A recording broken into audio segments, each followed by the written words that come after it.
boa noite. Sejam todos muito bem-vindos à nossa casa. Aqueles irmãos que se encontram fisicamente aqui conosco, aos irmãos que se encontram remotamente, ao vivo no nosso Facebook. Sintam-se todos muito bem acolhidos nessa casa de amor, nessa casa de Jesus, nessa casa de paz.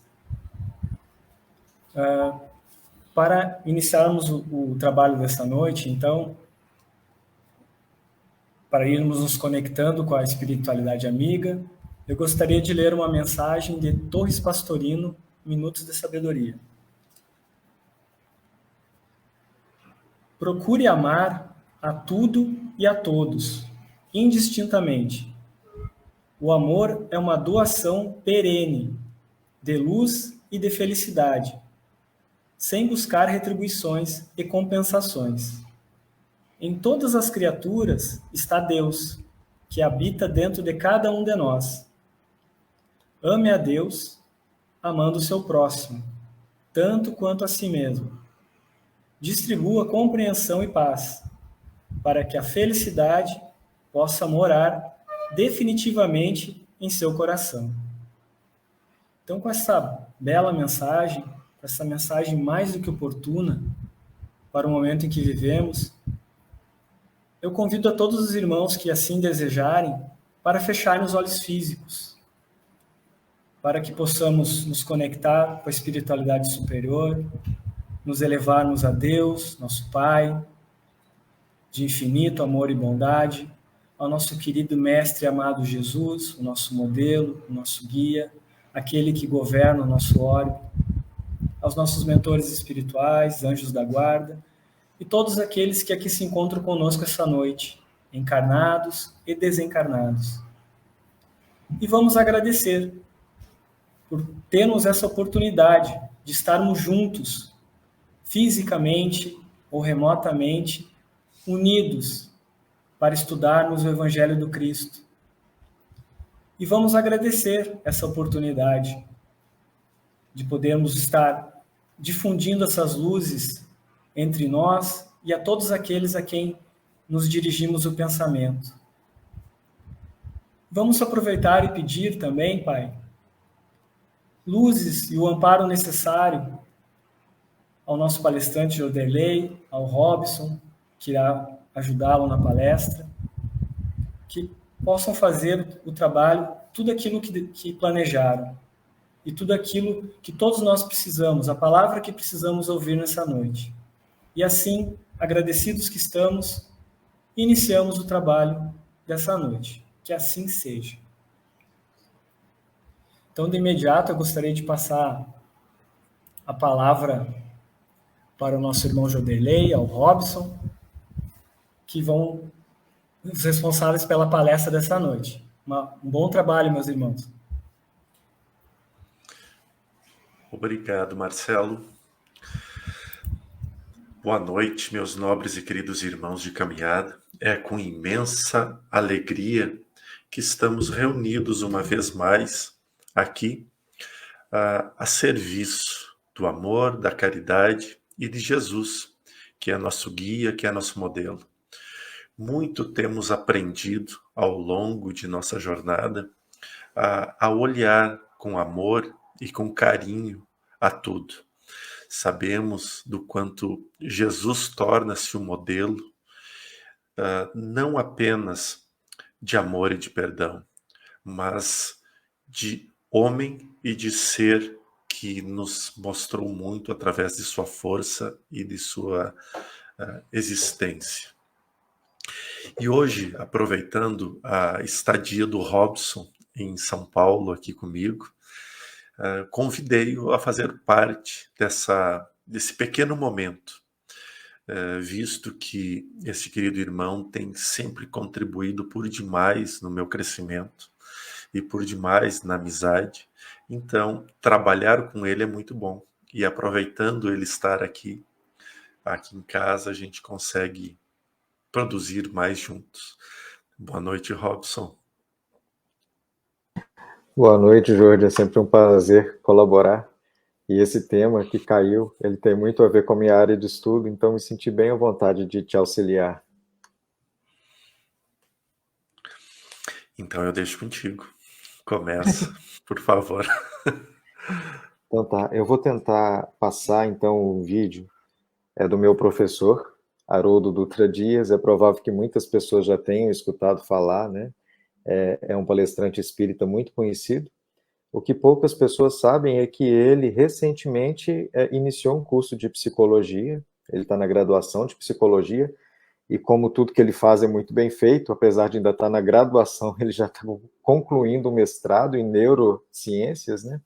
E nesse mestrado de neurociências ele tem dado uma atenção especial a esses temas da psicologia de vanguarda, como o título de hoje, que é empatia.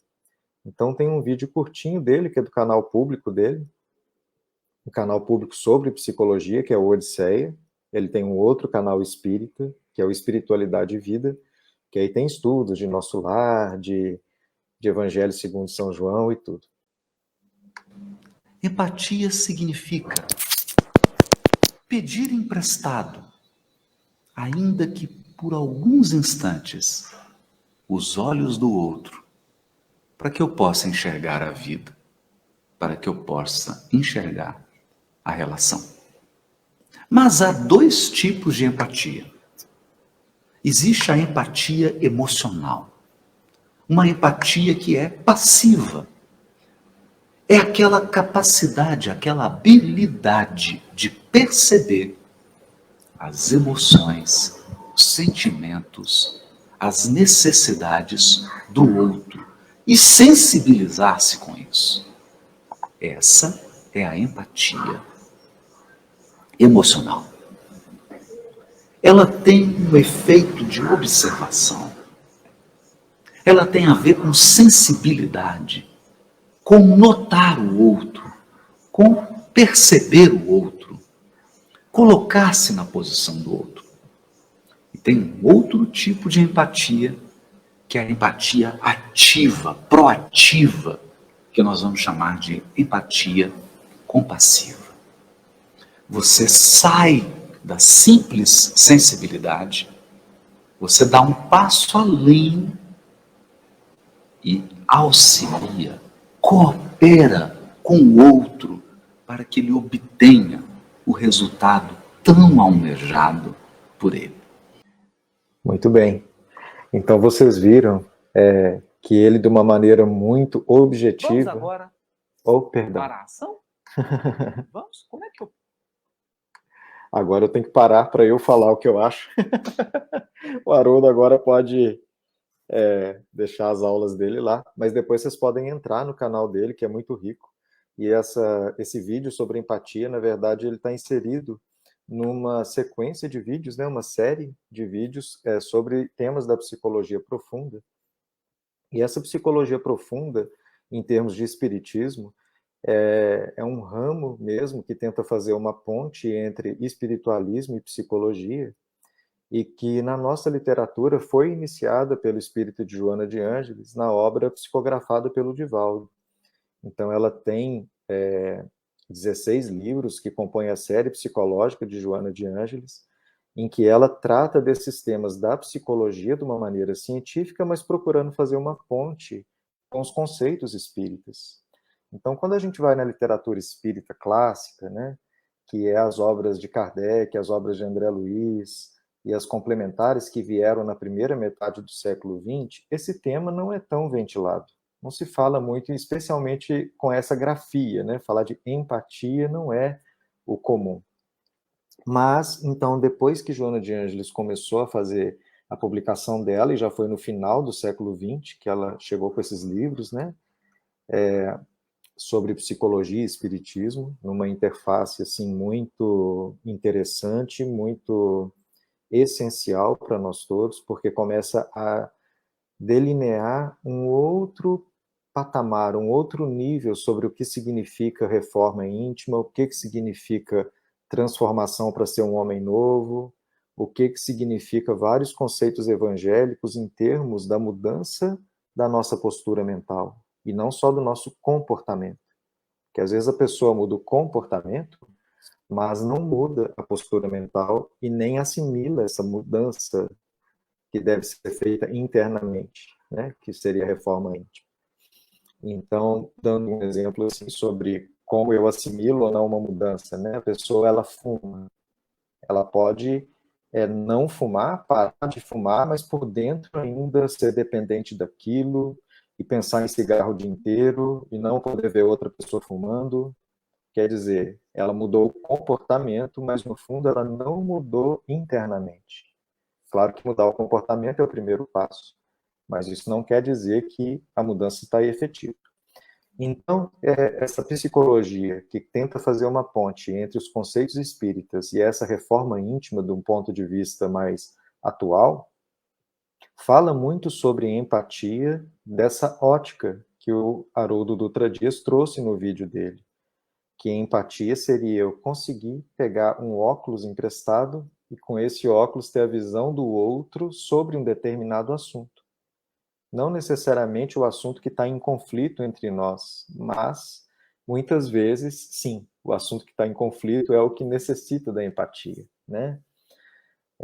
Então, a partir dessa ferramenta, que eu consigo pegar o ponto de vista do outro, me colocar no lugar do outro, para observar o ângulo que o outro tem sobre um determinado assunto, eu vou ter uma nova perspectiva no meu olhar.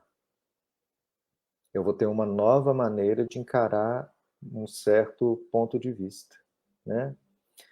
E aí, nesse degrau, é que eu acho que muitas pessoas têm uma visão da empatia como se fosse uma coisa para mudar o livre-arbítrio do outro, né? É muito comum quando a gente tem um tema sobre a psicologia, especialmente quando fala de pontos de vista, que a gente veja as pessoas se cutucando assim, ah lá, fulano tinha que estar aqui. Ah lá, não sei quem não tem empatia, né? A gente raramente coloca a carapuçazinha na cabeça e entende que nós todos precisamos mudar de ponto de vista sempre que tem um conflito. Porque sempre que tem um conflito, os dois não estão conseguindo ver o lado do outro. Então não é só a gente imaginar, né, que aí o outro tem que ter empatia, ou quando eu percebo que eu não tenho empatia, sentir assim, eu sou culpado porque eu não tenho empatia, então eu é que fico provocando conflito. Quando não quer, dois não brigam. Então, se existe um conflito, existe uma falha na comunicação, existe uma falha de um lado avaliando o ponto de vista do outro lado, um não consegue se colocar no lugar do outro, e daí vem o conflito. Então, quando a gente fala dessa questão da empatia e do conflito, nós estamos também falando sobre comunicação. E empatia hoje é visto como um dos pilares, né, de um conhecimento que começou nos Estados Unidos nos anos 1960, com um estudioso chamado Michael Rosenberg. Esse Michael Rosenberg falou muito do que o Haroldo trouxe nesse vídeo, que é sobre a comunicação não violenta. Então, comunicação não violenta é eu conseguir falar o meu ponto de vista sem agredir o outro e, ao mesmo tempo, através da empatia, conseguir perceber como é a visão do outro sobre o assunto que nós estamos discutindo.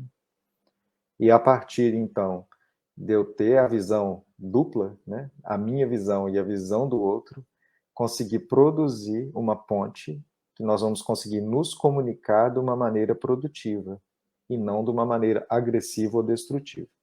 E ele chamou isso de comunicação não violenta, né? Então, um dos primeiros passos da comunicação não violenta é essa maneira que eu tenho de utilizar a empatia para observar o assunto, fazer o meu juízo do assunto e tentar observar esse mesmo assunto do ponto de vista do outro, que está em conflito comigo.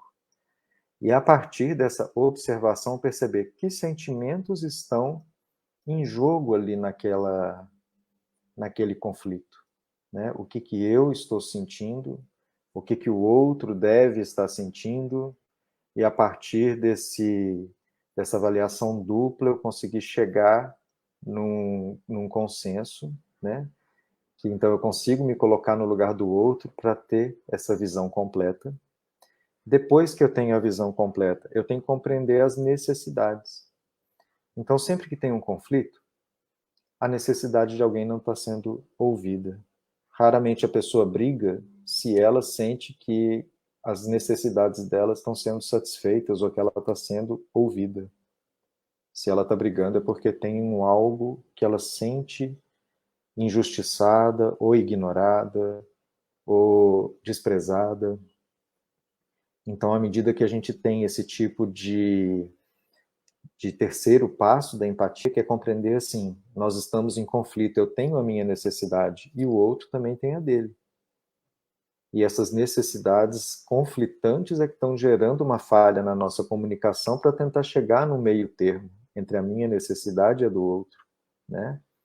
Até que chega, então, no final da história, que é conseguir ter essa comunicação produtiva, que os dois lados estão se entendendo, os dois lados estão um enxergando o outro, enxergando o problema do ponto de vista do outro, que é um lado tem empatia e o outro também.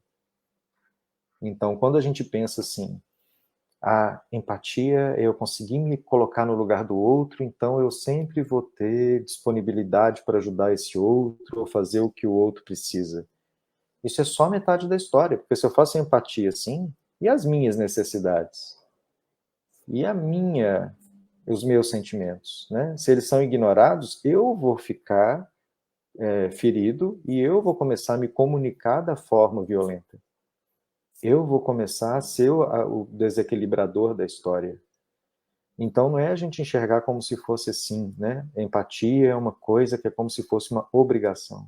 Empatia é uma ferramenta. A partir dessa ferramenta eu vou conseguir ver o ângulo dos outros, e eu espero que os outros também tenham essa ferramenta para ver o meu ponto de vista. E aí nós todos vamos nos comunicar, nos entender melhor. E aí nós todos vamos conseguir chegar em conclusões que sejam boas para os dois lados, que sejam comunicações que vão apaziguar, que vão construir uma ponte, e não que vão ferir, né?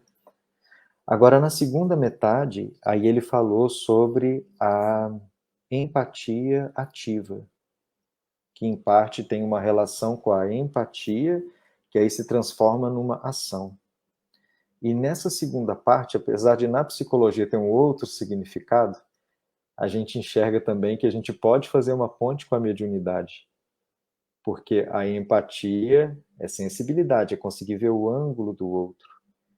E se na mediunidade eu não consigo me abrir para deixar o comunicante, né, seja ele uma pessoa sofrida, ou seja um espírito superior, mostrar o ponto de vista dele, eu não consigo me entregar para esse outro ponto de vista, eu não vou conseguir exercer minha mediunidade, né?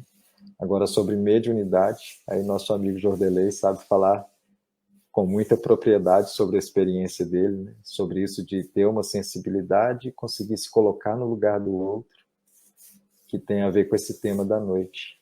Então, Jorge, fica à vontade para falar da tua experiência, né? Sem muita teoria, que eu sei que a teoria é o meu forte. E aí depois a gente retorna para falar sobre se empatia é pegar o olhar do outro, qual olhar que eu vou escolher pegar para mim, né? E aí você pode também deslanchar essa parte aí. Obrigado, querido Robson. Obrigado. Ficaria horas te escutando, como tenho ficado.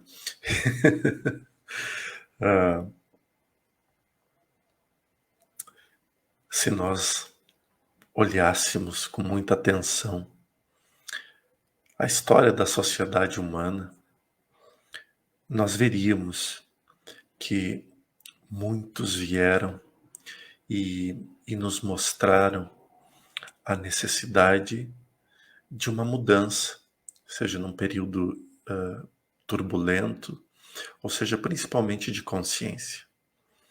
Nós pegamos os grandes filósofos e ainda podemos voltar ainda mais de toda a transformação ocorrida no Egito Antigo, com ideias sendo trazidas e que reverberaram muito na presença de Jesus, o exemplo maior que nós tivemos.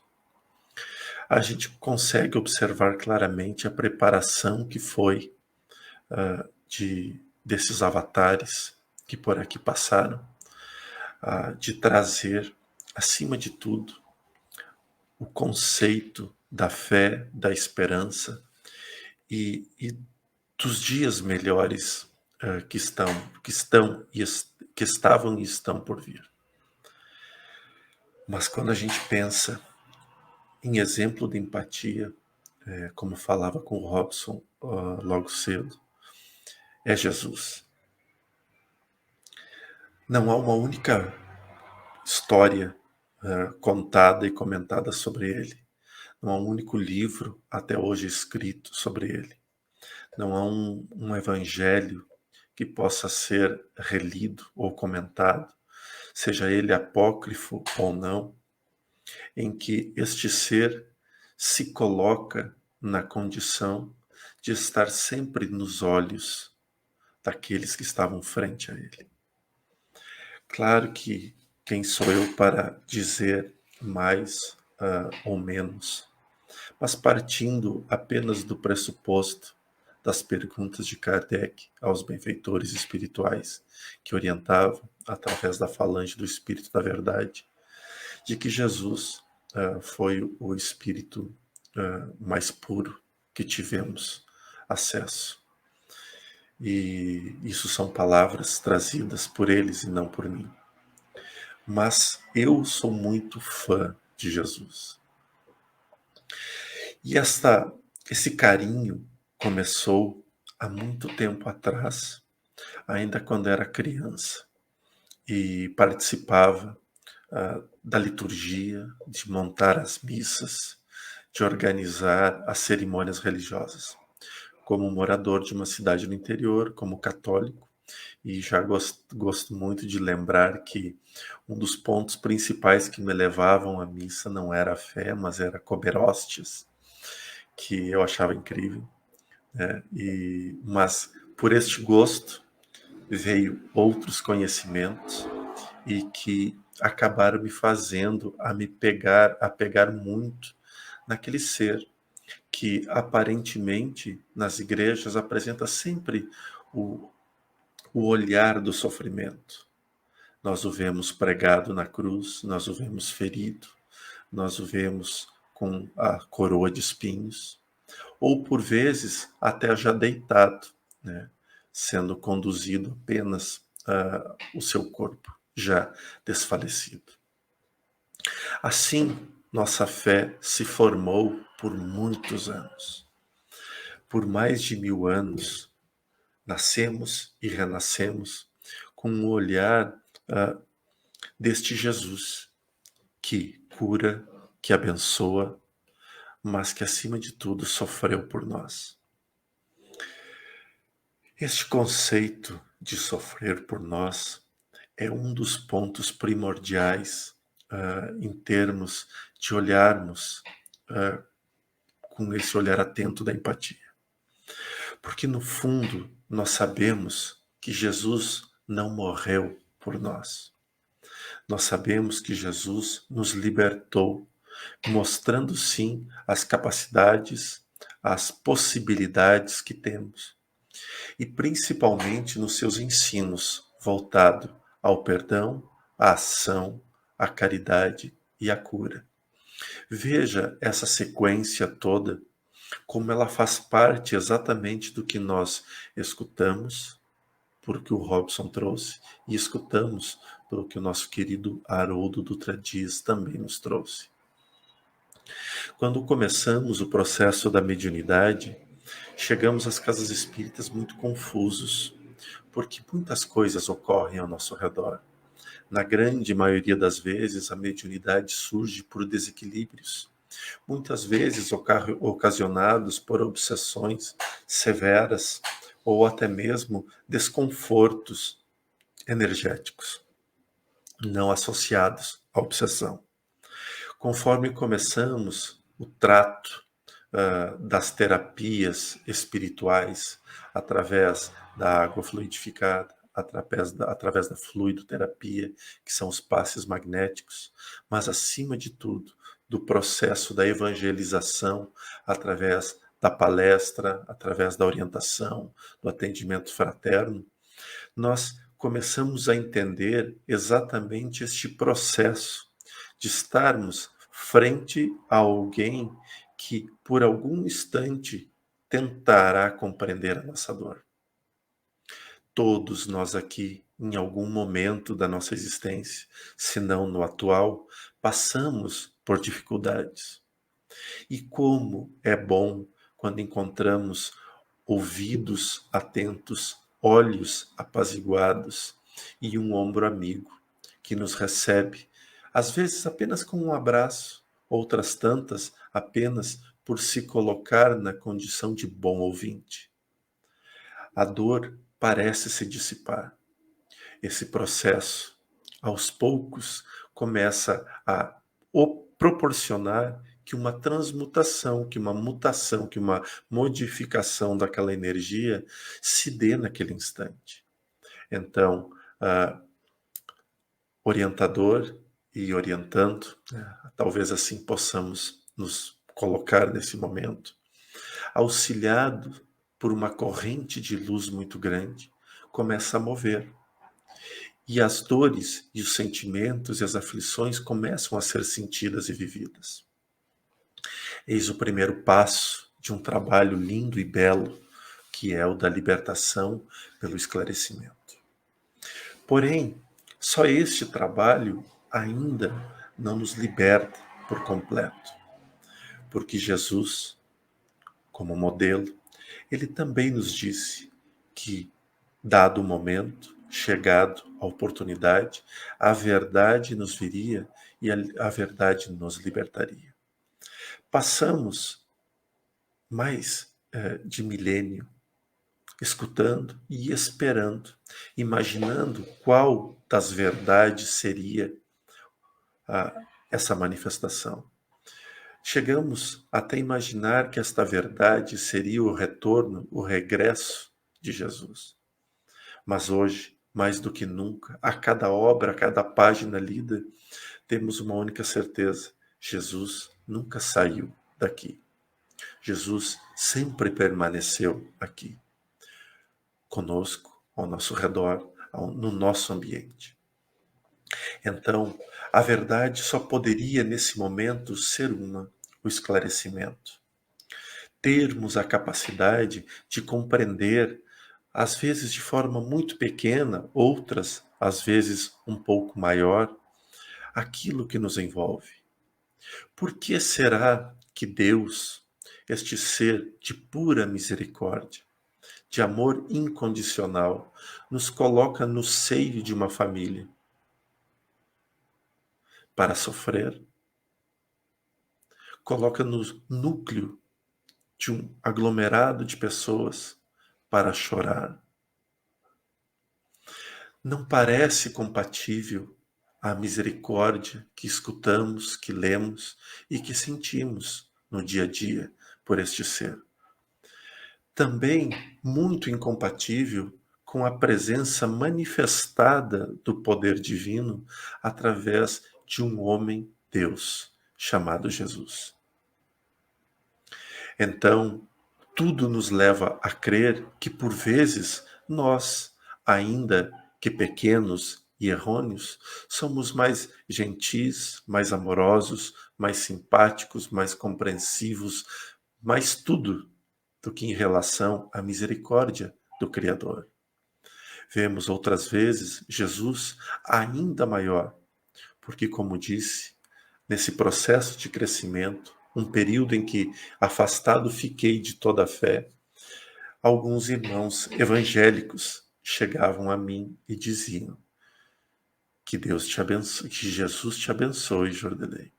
Jesus te ama.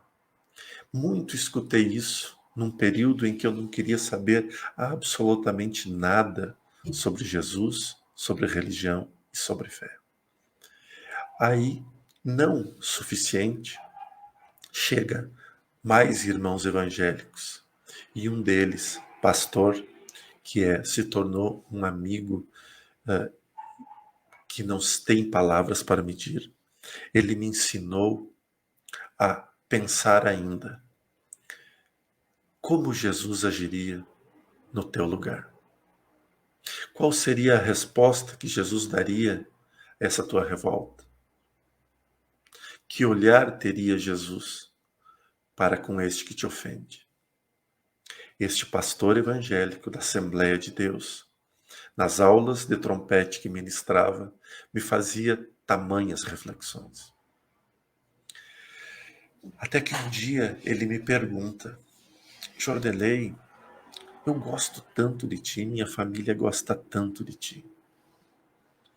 Como pode alguém tão lúcido defender a obra do demônio? Né? Ou seja, ele já sabia, nessa altura, que eu era espírita. E eu falei a ele que eu não estava entendendo. O sobrenome dele era Einá. Seu Einá, eu não estou entendendo. Porque no lugar aonde eu vou, eles falam que Jesus nos liberta, que Jesus nos ama, que Jesus olha sobre nós com os olhares mais atentos e amorosos, que não nos desampara, que não nos desacolhe, que nos momentos mais duros Ele carrega-nos no colo e então mostra-nos que não caminhamos sozinhos, que nos momentos mais duros era nós que éramos carregados e nos momentos mais felizes era Ele que sorria e brincava conosco. E comecei a falar inúmeras coisas, das quais sobre Jesus. E dei um sorriso muito simpático a ele e disse: o Senhor me perdoe, mas se isso for obra do demônio, precisamos concordar que ele está muito bem informado. E aí rimos, nos abraçamos e nunca mais tocamos no assunto sobre religião. Após isso, eu não fui excluído da sua amizade, inclusive toquei o casamento de suas filhas e tudo. Então, ficou muito bem compreendido. Mas, nesse momento, eu tive que ter um olhar, mesmo que não preparado na época pela minha condição, mais duro, e de olhar a ele e entender que ele amava estar comigo, mas que a fé dele não permitia compreender a minha fé. Então, naquele dia eu lembro de me pôr no lugar dele, como preocupação de alguém que tanto amava estar se perdendo. E eu mostrei da mesma forma. Agora, voltamos este ponto para uma vez mais dentro dos nossos lares. Quando nossos filhos tornam-se, aspas, possíveis problemas. Quando nossos irmãos tornam-se empecilhos. Quando nossos pais tornam-se incomunicáveis. Qual a condição que cabe a nós, trabalhadores da nova era, trabalhadores da última hora? Não que eu possa ser um trabalhador da última hora, mas eu já me coloco e lanço o convite à espiritualidade para dizer: se ainda tiver vaga, eu quero ser um trabalhador da última hora. E desta forma, qual a maneira de olhar? Veja que quando nós sentimos algo pesado ao nosso redor, nós temos o hábito de dizer: estou com um encosto. E este encosto, muitas vezes, nós atribuímos ao mundo espiritual, como perseguidores, como maltrapilhos, como carregadores de vícios e N coisas mais. Mas nós esquecemos de olhar a todos estes que nos procuram, principalmente o núcleo das famílias, de como é o olhar que se tem externo até a mim.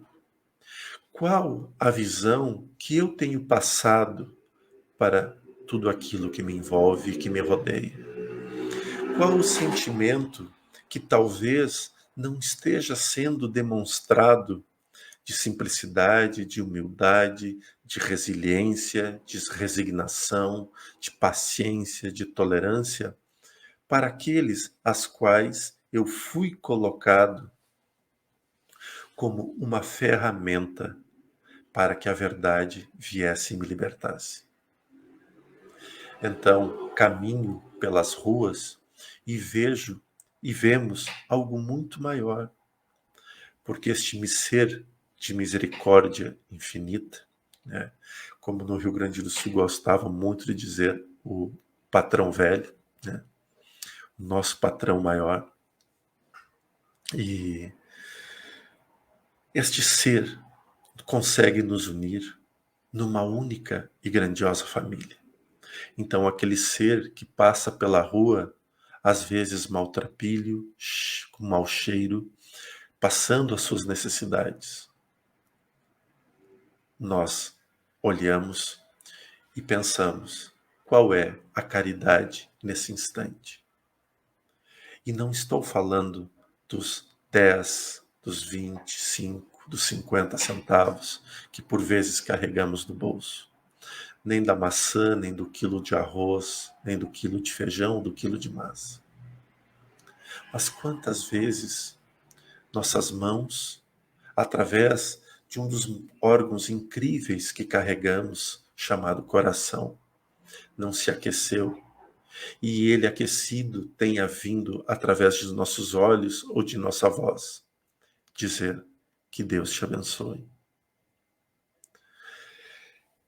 Porque isso era o que Jesus, ali atrás, fazia conosco. Olhar com os olhos nossos em relação ao nosso semelhante. Ele veio nos mostrar a capacidade que nós temos também de olhar a dor do nosso semelhante estando no lugar dele. E isso chama-se sensibilidade. Um dos pontos mais trabalhados na doutrina dos espíritos, a sensibilidade. Você é um médium de muita sensibilidade. Mas é fácil nominar as mediunidades, mas como é difícil viver as mediunidades.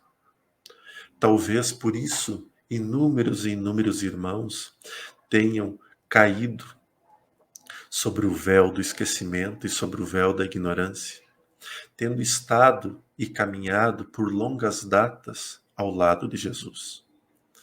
E uma vez mais, chegamos ao mesmo ponto, que Jesus sempre esteve conosco, mas talvez nós nunca tenhamos estado com Ele. Porque para estar com Ele, a empatia é a ferramenta mais preciosa de todas. Quando enxergamos o olhar libertador do Cristo diante de todos aqueles que chegam a nós, ricos, pobres, negros, brancos, credos, X, descredos, está diante de nós apenas a imagem e a semelhança do Criador, ou seja, nós mesmos. O espelho imortal da existência, aonde refletimos o que somos pelas percepções que recebemos.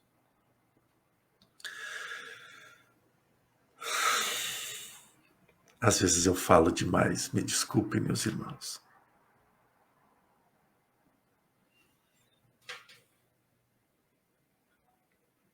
Robson, quer contribuir um pouquinho mais? Não, acho que agora é o momento das perguntas. O pessoal lá da casa deve voltar com a contribuição da plateia e da internet. Ah, que maravilha.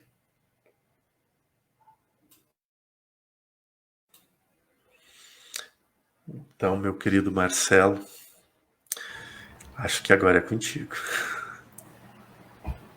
Eu gostaria de, primeiramente, agradecer vocês, né, Jodelei e Robson, que já há algum tempo vem contribuindo conosco nesses estudos que nós estamos fazendo ao longo de todo o ano passado e esse ano. Então, agradecer a presença de vocês, agradecer em nome do nosso grupo, o pessoal que está aqui fisicamente, o pessoal que está ali no Face, online, agradecer a vocês a disponibilidade, o carinho que vocês prepararam esse trabalho, essa doutrinária, a leveza, a suavidade, o jeito que vocês transmitiram, trazendo essa paz, que tem tudo a ver com a empatia, né? Nos colocar no lugar dos outros. Então, agradecer muitíssimo a vocês. Então, antes de passar a palavra aos nossos colegas, as perguntas, agradecer a vocês.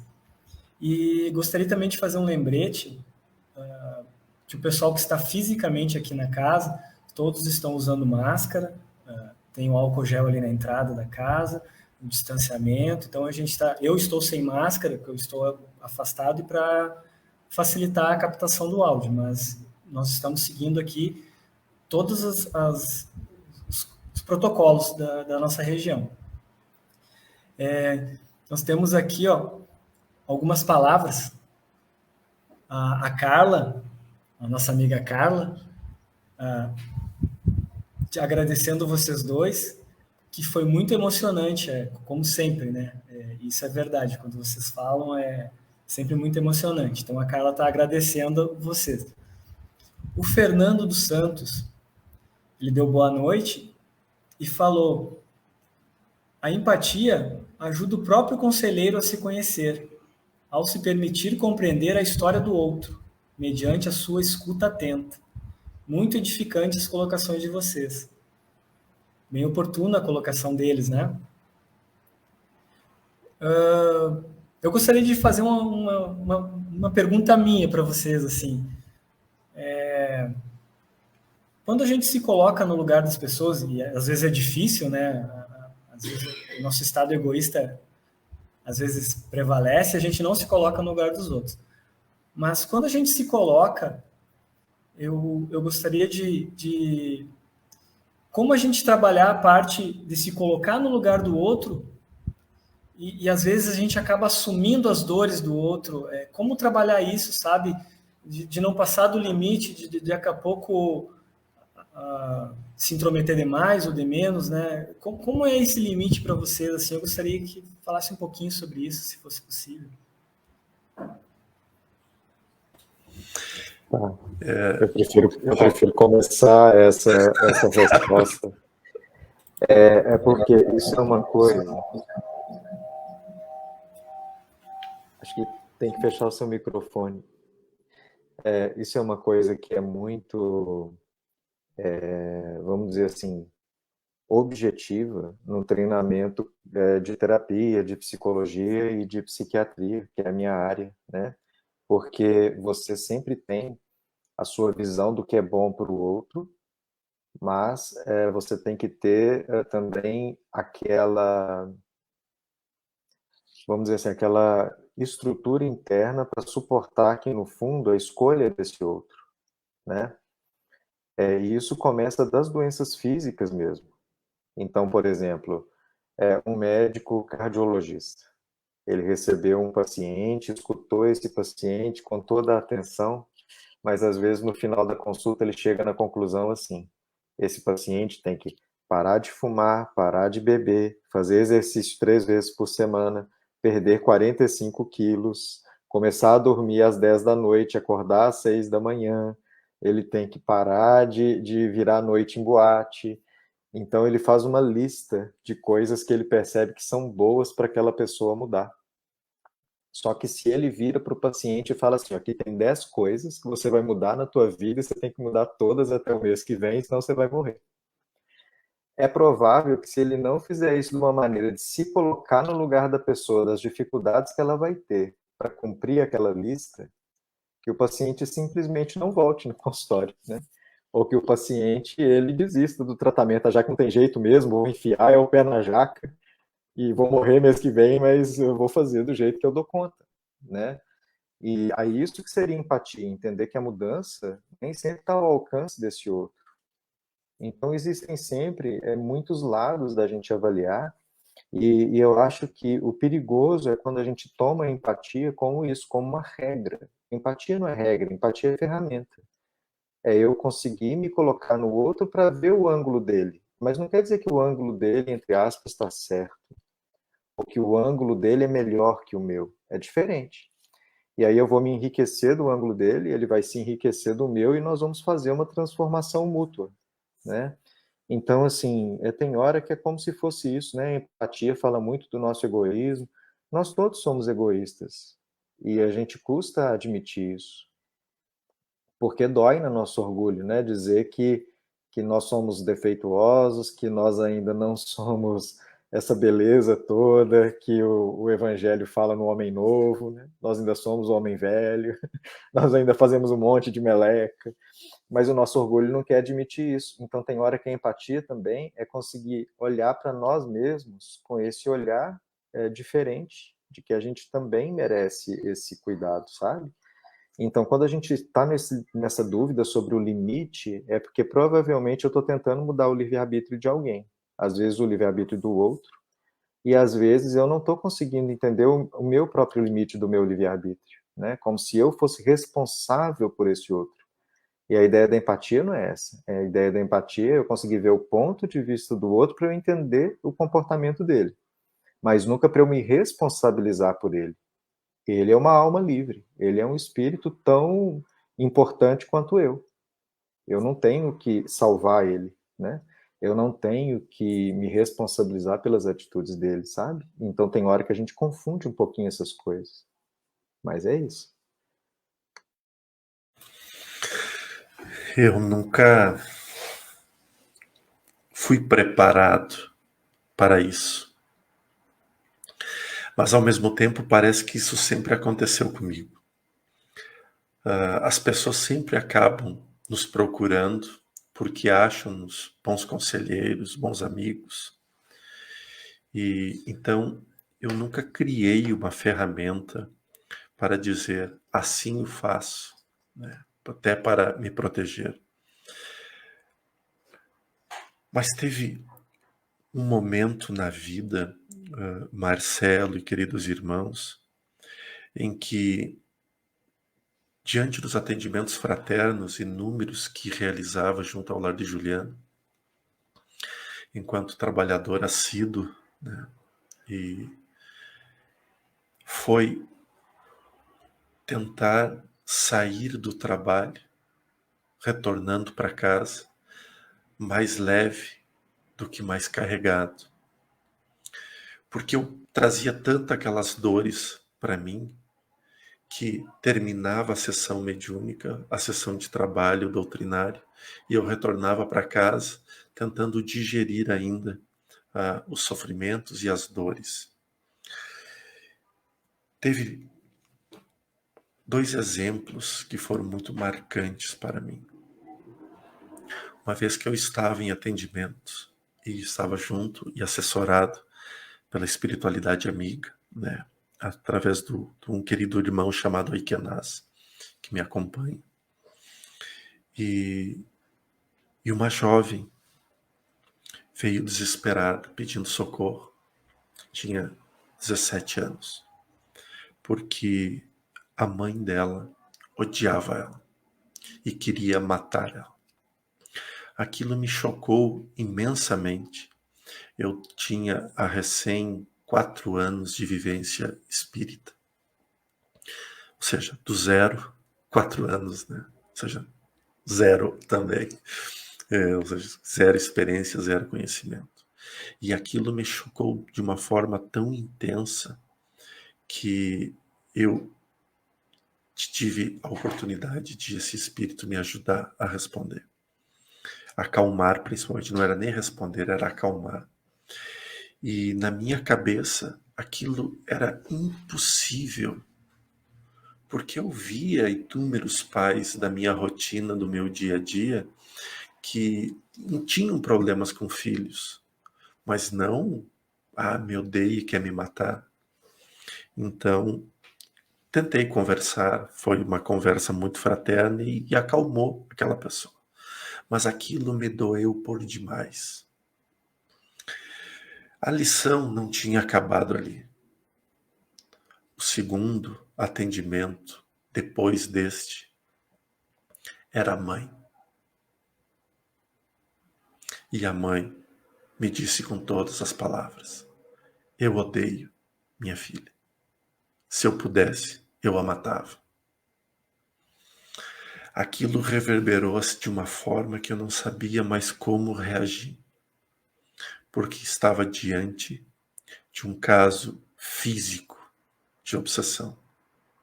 E eu só sabia obsessão por livros, que graças aos bons amigos espirituais encarnados tinham me dado na ocasião Diálogo com as Sombras para ler.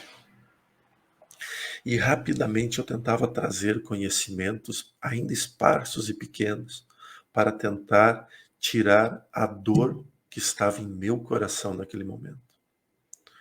Porque não tinha como não se colocar na posição da filha, que tem que ser protegida quando era alvejada.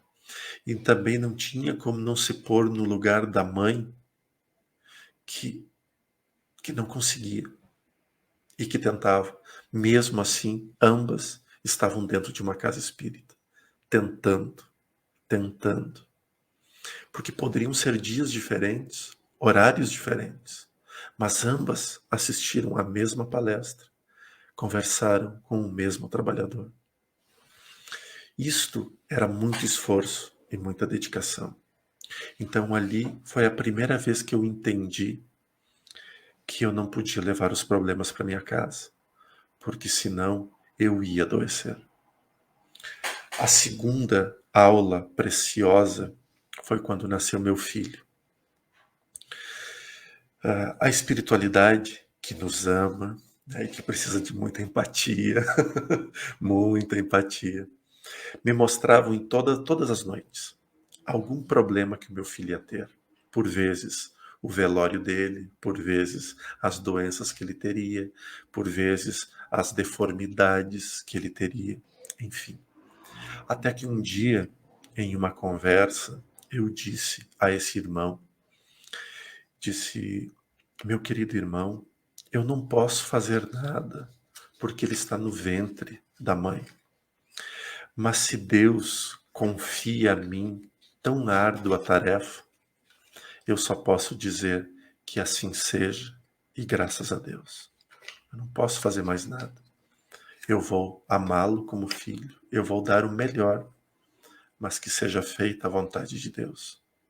E se a vontade de Deus for que ele permaneça apenas alguns instantes comigo e depois parta, que assim se cumpra, por mais que a dor permaneça. E passado o parto, filho perfeito, filho lindo, ainda bebezinho, acordo eu de madrugada e está esse irmão, que se vestia ainda com as roupas de quando era frade, da ligação que meu filho teve também com a igreja, assim como eu, assim como esse irmão. E meu filho chorava muito de madrugada. E eu acordei e olhei ao lado do berço este irmão, com as mãos espalmadas como se desse um passe, mas das mãos deles uma luz muito escura saía como uma névoa, como uma cinza, entrando no corpo do meu filho.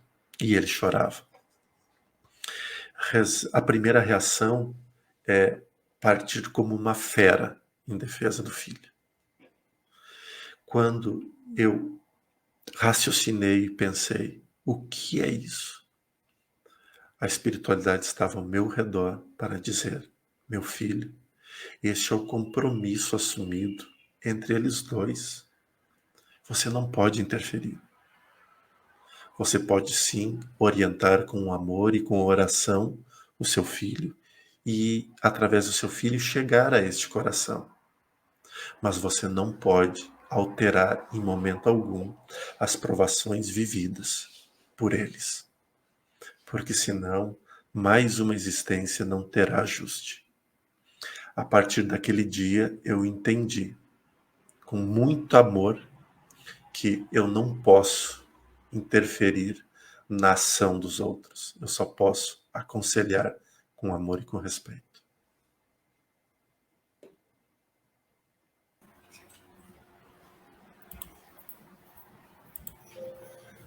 Muito obrigado pela resposta. Então, como passou rápido o nosso tempo, a nossa hora, né? Foi a hora mais rápida que eu vi aqui. Então, infelizmente, a gente está chegando no nosso prazo.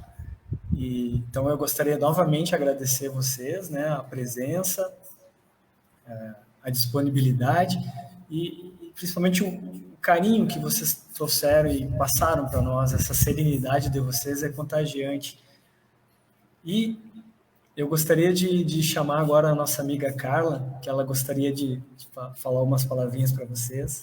Eu estava aqui emocionadíssima, não deu tempo de participar antes, então muito, muito obrigada mesmo pela disponibilidade.